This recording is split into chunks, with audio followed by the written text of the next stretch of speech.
নওজোয়ান, তুমি তোমার উপরে দয়া কর।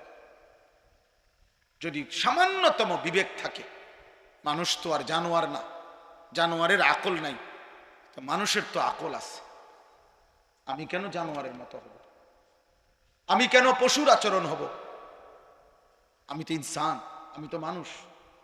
আমাকে তো আল্লাহ তাআলা আকল দান করছেন। মানুষ আর জানোয়ারের মূল পার্থক্য তো হাতফাও দিয়া না। মানুষ আর জানোয়ারের মধ্যে মূল পার্থক্য তো নাক চোখ দিয়া না।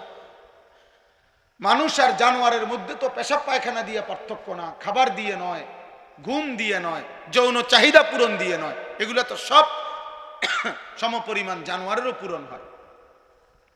খাবার, খাদ্য, পেশাব পায়খানা, লজ্জাস্থানের চাহিদা পূরণ, এ তো কুকুর বিড়ালেরও পূরণ হয়। তাহলে ইনসানের পার্থক্য কি? আকল।